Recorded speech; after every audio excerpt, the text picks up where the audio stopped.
کہ یا باغی الخیر اقبل ویا باغی الشر اقصر، کہ اے خیر کے طلبگار آگے بڑھ، اور اے شر اور برائی کے پیچھے بھاگنے والے اب رک جا۔ جنت کے دروازوں کو کھولنے کے بعد اور جہنم کے دروازوں کو بند کرنے کے بعد اللہ کی طرف سے جو اعلان ہوتا ہے اس کا معنی مفہوم یہی ہے کہ ہم جنت کے دروازوں کے ذریعے جنت میں داخل ہونے کی کوشش کریں اور جہنم سے اپنی گردن کو، اپنے جسم کو آزاد کرانے کی کوشش کریں۔ میرے بھائیوں، یہ بھی آپ کو معلوم ہے کہ جو شخص روزے رکھتا ہے اللہ رب العزت نے اس کے لیے جنت کے دروازوں میں سے ایک دروازہ خاص کر دیا ہے، اور وہ دروازہ ہے باب الریان، کہ یہ دروازہ خاص ہوگا روزہ داروں کے لیے۔ اس دروازے سے صرف روزہ دار ہی جنت میں داخل ہوں گے۔ اللہ تعالیٰ سے دعا کرتے ہیں کہ اللہ رب العزت ہمیں انہی خوش نصیب لوگوں میں شامل فرمائے۔ جنت جس کا میں تذکرہ کر رہا ہوں اور جس کے دروازے رمضان مبارک کی پہلی گھڑی سے ہی کھول دیے جاتے ہیں، اس جنت کی نعمتیں ایسی ہیں کہ جو تصور سے بھی بالا تر ہے۔ اس جنت کی نعمتیں تصور سے بھی بالا تر ہیں، یعنی کوئی شخص تصور بھی نہیں کر سکتا کہ اس کے اندر کتنی نعمتیں اور کون سی نعمتیں۔ نام تو ہم نے سنے ہیں مختلف چیزوں کے، مختلف نعمتوں کے، لیکن ان چیزوں کی حقیقت کیا ہوگی وہ ہم نہیں جانتے۔ اس لیے رسول اکرم صلی اللہ علیہ وسلم نے ارشاد فرمایا کہ اللہ رب العزت کے ارشاد گرامی ہے کہ اعددت لعبادی الصالحین ما لا عین رأت، میں نے اپنے نیک بندوں کے لیے وہ نعمتیں تیار کی ہیں کہ ما لا عین رأت، کہ کسی آنکھ نے ان کو دیکھا تک نہیں، ولا اذن سمعت، اور ان نعمتوں کو کسی کان نے سنا تک نہیں، ولا خطر علی قلب بشر، اور نہ ہی ان نعمتوں کے متعلق کسی کے ذہن میں تصور تک پیدا ہوا ہے کہ وہ نعمتیں کس طرح کی۔ تصور سے بھی بالا تر، ہماری سوچ و فکر سے بھی بالا تر ہے۔ ہم جتنا بھی سوچیں کہ وہ نعمتیں اس طرح ہوں گی، وہ نعمتیں اس طرح ہوں گی، جنت کے محلات یوں ہوں گے، جہنت کے اندر حوریں اس طرح ہوں گی، جنت کے اندر کھانے پینے کی چیزیں اس طرح کی ہوں گی، جتنا بھی ہم سوچیں، جس قدر ہم تصور کرنے کی کوشش کریں، جنت کی نعمتیں ہمارے تصور سے بالا تر ہیں۔ ہمارا تصور جنت کی نعمتوں کی حقیقت تک رسائی نہیں کر سکتا، ہمارا تصور وہاں تک نہیں پہنچ سکتا۔ اس طرح اللہ رب العزت نے جنت کے اندر نعمتیں تیار کی۔ اور میرے بھائیوں، یہ بھی ہمیں معلوم ہونا چاہیے کہ اہل جنت کو اللہ رب العزت 4 خصوصیات سے نوازے گا۔ کتنی خصوصیات؟ 4 خصوصیات۔ ویسے تو بہت ساری خصوصیات، لیکن خاص طور پر اللہ رب العزت اہل جنت کو 4 خصوصیات عطا فرمائے گا۔ رسول اکرم صلی اللہ علیہ وسلم کے ارشاد گرامی ہے کہ اذا دخل اہل الجنت الجنہ، جب جنت والے جنت میں داخل ہو جائیں گے تو نادى مناد، تو ایک ندا دینے والا، اعلان کرنے والا ایک اعلان کرے گا۔ وہ کیا اعلان کرے گا؟ اس کے اس اعلان میں وہ 4 خصوصیات ہیں۔ آپ تصور کریں کہ میں اور آپ جنت کے اندر ہوں، میں اور آپ، ہمارے اہل خانہ، ہمارے بیوی بچے، ہمارے والدین، ہمارے بہن بھائی، ہم سب جنت کے اندر موجود ہیں، اور ادھر سے ایک اعلان کرنے والا اعلان کرے، اور وہ اعلان کرنے والا کیا کہے؟ وہ پہلا اعلان یہ کرے کہ اے اہل جنت، ان لکم ان تحیوا فلا تموتوا ابدا، کہ اے اہل جنت تم جنت کے اندر ہمیشہ ہمیشہ زندہ رہو گے، تم پر کبھی موت نہیں آئے گی۔ جب ہم یہ اعلان سنیں گے تو ہماری خوشی کا عالم کیا ہوگا؟ جب پہلا یہ اعلان سنیں گے، پہلی یہ خصوصیت اللہ کی طرف سے ہمیں دی جائے گی کہ اے اہل جنت تم جنت کے اندر ہمیشہ ہمیشہ رہو گے، جنت کے محلات میں، جنت کی نعمتوں میں ہمیشہ ہمیشہ رہو گے، اور تم پر موت کبھی نہیں آئے گی۔ دوسرا اعلان، وَإِنَّ لَكُمْ أَن تَشِبُّوا وَإِنَّ لَكُمْ أَن تَصِحُّوا فَلَا تَسْقَمُوا أَبَدًا، اے اہل جنت تم جنت میں ہمیشہ صحت مند اور تندرست رہو گے، اور تم کبھی بیمار نہیں ہوگے۔ دنیا کے اندر ہم بیمار ہوتے ہیں، مختلف قسم کی بیماریاں آتی ہیں، چھوٹی بڑی، اللہ تعالیٰ سب بیماری سے محفوظ رکھے اور تمام بیماروں کو شفائے کاملہ نصیب فرمائے۔ دنیا کے اندر تو یہ آزمائشیں ہیں ہی، لیکن جنت کے اندر اہل جنت کو خصوصی طور پر یہ نوازش اور یہ احسان اللہ تعالیٰ کی طرف سے کیا جائے گا کہ اے اہل جنت تم ہمیشہ صحت مند اور تندرست رہو گے اور کبھی تمہارے اوپر بیماری نہیں آئے گی۔ تیسرا اعلان وَإِنَّ لَكُمْ أَن تَشِبُّوا فَلَا تَهْرَمُوا أَبَدًا، اے اہل جنت تم ہمیشہ جوان رہو گے، تمہارے اوپر کبھی بڑھاپا طاری نہیں ہوگا، ہمیشہ جوان رہو گے۔ اور حدیث میں اس بات کی وضاحت ہے کہ اہل جنت کی عمریں جو ہیں وہ 33 سال، 33 سال کا نوجوان جو ہے وہ جوانی کے ساتھ، جوانی کی طاقتوں کے ساتھ، جوانی کی توانائیوں کے ساتھ کھاتا بھی ہے، پیتا بھی ہے، کام بھی کرتا ہے اور مختلف کام سر انجام دیتا ہے۔ تو اہل جنت کو بھی یہی کہا جائے گا کہ وہ ہمیشہ ہمیشہ جوان رہیں گے اور ان پر کبھی بڑھاپا طاری نہیں ہوگا۔ وَإِنَّ لَكُمْ أَن تَنْعَمُوا فَلَا تَبْأَسُوا أَبَدًا، اور اہل جنت، یہ چوتھا انعام اللہ کی طرف سے کہ اے اہل جنت تم جنت کے اندر ہمیشہ خوشحال رہو گے، نعمتوں کے اندر پلو گے، کبھی تمہارے اوپر بدحالی طاری نہیں ہوگی۔ آپ ذرا جس طرح میں نے پہلے کہا تصور کریں کہ میں اور آپ جب جنت میں ہوں گے اور اللہ کی طرف سے یہ 4 انعامات ہمیں دیے جائیں گے اور اعلان کرنے والا ان 4 اعلانوں کے 4 باتوں کے متعلق اعلان کرے گا تو ہماری خوشی کا عالم کیا ہوگا۔ اللہ تعالیٰ سے دعا ہے کہ اللہ ہم سب کو جنت الفردوس کے وارثوں میں شامل فرمائے۔ جنت کی نعمتوں میں سے ایک نعمت جنت کی محلات، جو کہ میرا اصل موضوع ہے۔ جنت کی نعمتوں میں سے ایک بہت بڑی نعمت جنت کی محلات۔ سب سے پہلے محلات کا اس بات یعنی ثبوت پیش کرنا ہے کہ جنت کے اندر واقعتاً محلات۔ میں نے اپنے خطبہ میں آیت پڑھی تھی قرآن مجید کی، اللہ رب العزت نے ارشاد فرمایا کہ لیکن الذین اتقوا ربهم لهم غرف من فوقها غرف مبنیۃ تجری من تحتها الانہار وعد اللہ لا یخلف اللہ الميعاد، کہ وہ لوگ جو اپنے رب سے ڈرتے رہتے ہیں۔ اور ہم پچھلے خطبہ جمعہ میں اس کی وضاحت کر چکے ہیں کہ تقوی کیا ہوتا ہے، اپنے رب سے ڈرنے کا معنی کیا ہے کہ اپنے رب سے ڈر کر آپ اللہ رب العزت کی نافرمانیوں سے اپنے دامن کو بچائیں، اپنے پورے جسم کو گناہوں سے پاک رکھیں، یہ تقوی ہے۔ تو اللہ فرماتے ہیں کہ جو لوگ اپنے رب سے ڈرتے رہتے ہیں اور اپنے جسم کو گناہوں کی غلاظت سے، گناہوں کی میل کچیل سے پاک رکھتے ہیں، لہم غرف من فوقها غرف، ان کے لیے جنت میں محلات ہوں گے اور ان کے اوپر اور محلات ہوں گے، محلات اور ان کے اوپر اور محلات ہوں گے، تجری من تحتها الانہار، اور انہی محلات کے نیچے نہریں بہ رہی ہوں گی۔ اللہ فرماتے ہیں وعد اللہ، یہ اللہ کا وعدہ ہے اور اللہ رب العزت اپنے وعدے کی خلاف ورزی نہیں کرتا۔ تو اس آیت کریمہ سے یہ ثابت ہوا کہ جنت کے اندر محلات اور بالا خانے اور قصور موجود ہیں۔ یہاں پر ہم دنیا کے اندر سنتے ہیں کہ یہ فلاں بادشاہ کا محل ہے، یہ فلاں امیر کا محل ہے، یہ فلاں شہزادے کا محل ہے۔ میرے بھائیوں، جنت کے اندر یہ قصور اور یہ محلات اور یہ بالا خانے ہوں گے، کن کے لیے ہوں گے؟ آئیے سنتے ہیں۔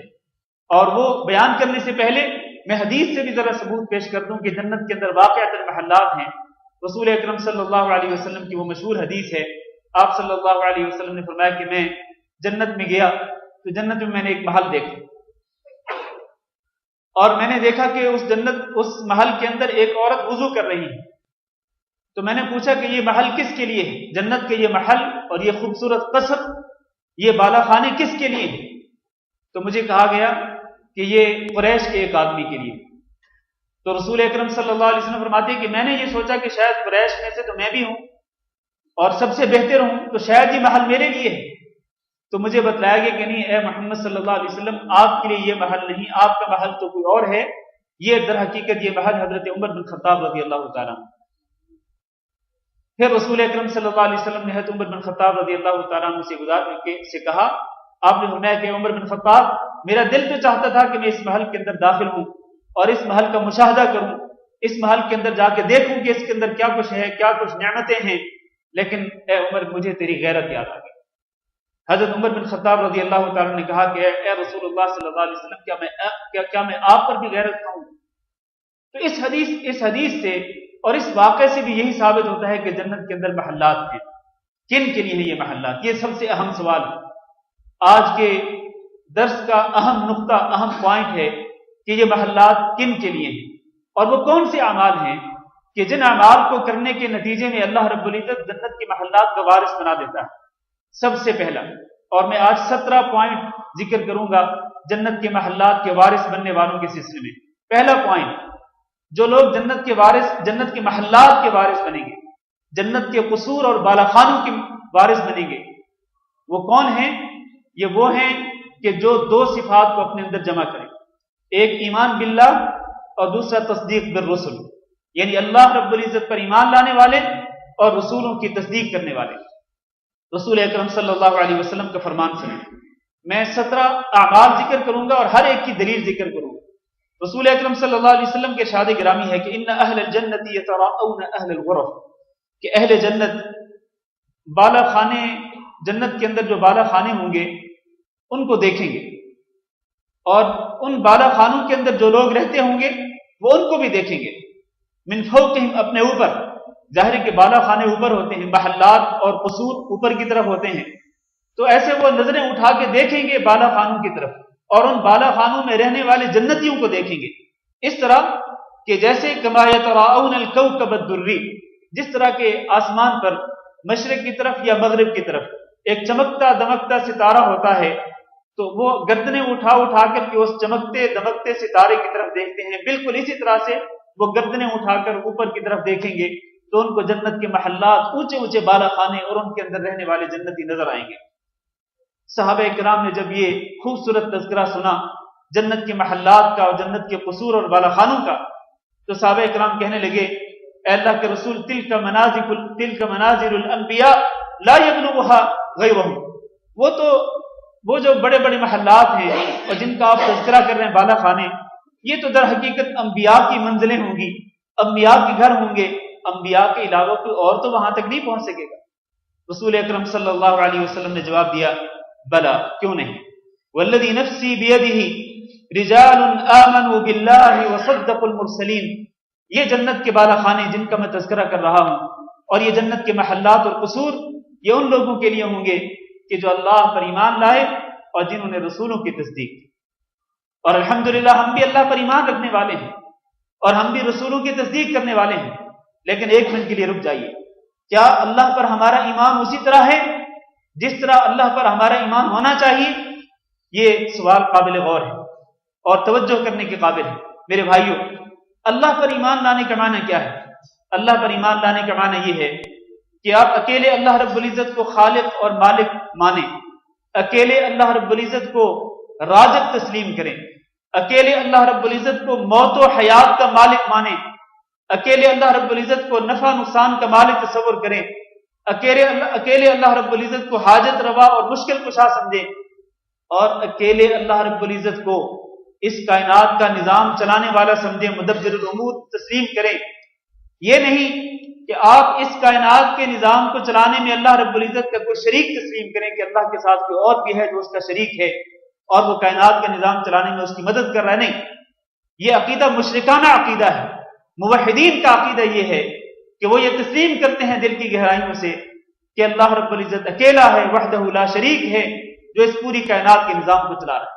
اور پھر آپ جس اللہ کے متعلق یہ عقیدہ رکھتے ہیں، اسی اللہ کے متعلق آپ کا یہ عقیدہ بھی ہونا چاہیے کہ وہی اکیلا اللہ رب العزت تمام عبادات کا مستحق ہے، وہی ہے جس کے سامنے رکوع کیا جا سکتا ہے، وہی ہے جس کے سامنے سجدہ کیا جا سکتا ہے، وہی ہے جس کے لیے جانور ذبح کیا جا سکتا ہے، وہی ہے جس کے لیے نذر و نیاز پیش کی جا سکتی ہے، وہی ہے جس کو حاجت روا اور مشکل کشا سمجھا جا سکتا ہے، جو حاجتیں پوری کرتا ہے، جو مشکلیں ٹالتا ہے، جو نفع پہنچاتا ہے، جو نقصان سے بچاتا ہے۔ یہ سارے کے سارے اختیارات اور ساری کی ساری عبادات صرف اور صرف اللہ کے لیے ہیں۔ ان اختیارات اور ان عبادات میں اللہ کا کوئی شریک نہیں۔ یہ معنی ہے اللہ رب العزت پر ایمان لانے کا۔ ورنہ آپ جانتے ہیں کہ آج بہت سارے مسلمان یہ دعویٰ کرتے ہیں اپنی زبان کے ساتھ کہ ہم اللہ کو مانتے ہیں، لیکن اس کے ساتھ ساتھ وہ اللہ کے ساتھ شریک بھی مانتے ہیں۔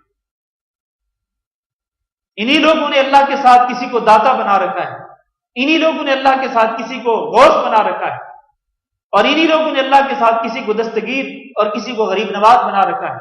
یہ وہ القاب ہیں کہ جن کے اللہ کی طرف سے کوئی دلیل نازل نہیں ہوئی، یہ لوگوں نے اپنی طرف سے رکھ چھوڑے۔